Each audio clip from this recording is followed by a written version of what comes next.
For years, I knew Garbo as the despondent ballerina in Grand Hotel, the cross-dressing queen in Queen Christina, and the joyfully liberated diplomat in Ninotchka.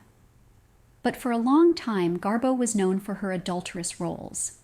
Garbo starred in 26 films. She played an adulteress in 7 of those films. Garbo's character considers adultery in 2 of the actress's earlier films, The Saga of Gösta Berling and Torrent, but she decides against it in the end. So, these films are not included in the adultery film count, but let's briefly look at those films anyway. A Swedish count, Henrik Dona, Torsten Hammaren, returns home from Italy with his new bride, Elisabeth Dona Garbo. Elizabeth regrets marrying Henrik and turns her attention to a defrocked minister, Gösta Berling, Lars Hansen. She is struggling with her feelings for Berling when she learns that her Italian wedding will not be recognized in Sweden unless she puts her signature to several legal documents. She refuses to sign the documents and instead goes to Berling. Don Rafael Bruhl, Ricardo Cortez, plans to leave his arranged marriage to be with a former lover, Leonora Moreno, Garbo. Rafael is older and fatter now. Leonora, who has become a famous singer, is more beautiful than ever.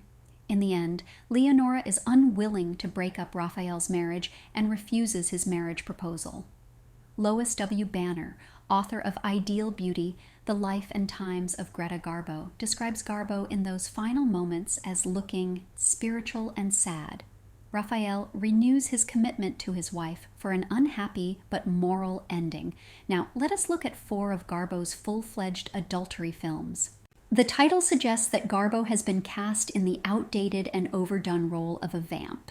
But the character that she plays is empathetic and virtuous, despite the maddening effect that her beauty has on men.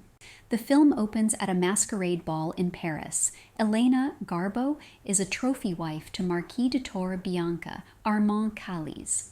The cash-strapped Marquis accepts payments to allow his wife to dally with a wealthy banker, Monsieur Fontenoy, Mark McDermott.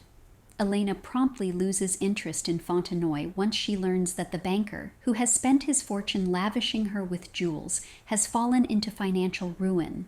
Elena finds a more exciting lover in Manuel Robledo, Antonio Moreno, an engineer who is in town in regards to a dam project.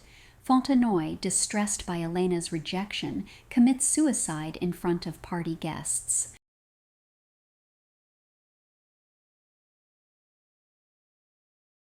Robledo causes Elena to feel a deep and powerful love that she has never felt before, but Robledo is appalled to learn that Elena is married and summons the strength to resist her charm and beauty. The scandal of Fontenoy's suicide causes Elena and her husband to flee to Argentina, where Elena and Robledo are reunited. Robledo rejects Elena at first, but he is roused to her defense when a local bandit, Manos Duras, Roy D'Arcy, attempts to kidnap her. Robledo and the outlaw engage in a bloody battle with bullwhips. Robledo wins the battle, but as Elena tends to his wounds, the vengeful Mano returns with a gun. He fires at Robledo, but the bullet strikes and kills Elena's husband. Robledo becomes so obsessed with Elena that he neglects the dam project. Manos returns again and dynamites the dam. The town is flooded and many people die. Elena realizes that she has brought havoc to Robledo's life and he will never finish his dam if she remains. So in the middle of the night, she writes him a farewell note and embarks on a trip back to Paris. 5 years later, Robledo returns to Paris with a new wife, Celinda, Virginia Brown Fair. He sees Elena, who has become a drunken and destitute prostitute. An alternate version of the film ended with Robledo reforming Elena and the couple celebrating the opening of the reconstructed dam. Garbo plays a full-blown vamp in this film. She is, as most past vamps, vain, selfish, greedy, fickle, and deceptive. Let's look at the plot. Count von Rayden, Mark McDermott, learns that his wife Felicitas, Garbo, is having an affair with a soldier, Leo von Harden, John Gilbert. The Count challenges Leo to a duel to preserve his honor, but Leo is quick with his pistol and directs a fatal shot at the Count. Felicitas is appallingly cheerful on the day of the Count's funeral. The killing arouses the disdain of Leo's commanding officer, who reassigns the soldier to a military post in Africa. While Leo is away, Felicitas directs her attention to Leo's best friend, Ulrich von Eltz, Lars Hansen. Leo is shocked when he returns home and learns that Felicitas has married Ulrich. Felicitas still feels passion for Leo and is quick to fall into his arms. Leo and Ulrich resolve to settle their differences with a duel. Felicitas rushes to stop the duel, but she falls through ice and drowns. Leo and Ulrich, who remember their happy days together, call off the duel and happily resume their friendship. The film was based on a novel by Herman Sudermann. Sudermann specialized in adultery stories. His short story, The Excursion to Tilsit, was the basis of the silent film era's greatest adultery film, Sunrise, 1927.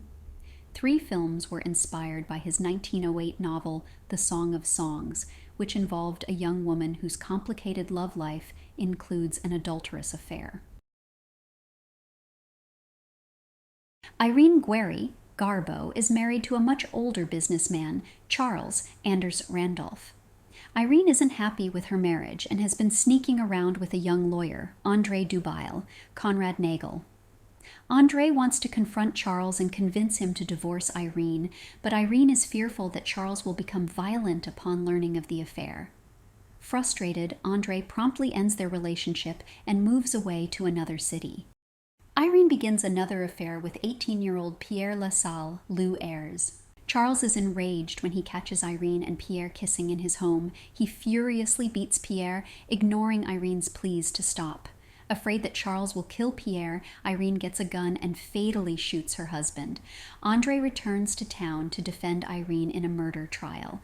André manages to convince the jury that Charles killed himself over an impending bankruptcy. After the trial, Irene shamefully admits her guilt to André. André reaffirms his love for Irene and embraces her for a passionate kiss. Unlike her predecessors, Irene has avoided absinthe, prostitution, and thin ice for a happy ending.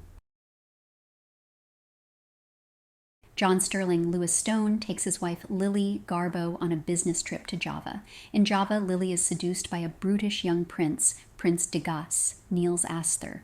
Garbo's 3 other adultery films, Love, 1927, Painted Veil, 1934, and Anna Karenina, 1935, are examined in my book, Unfaithful.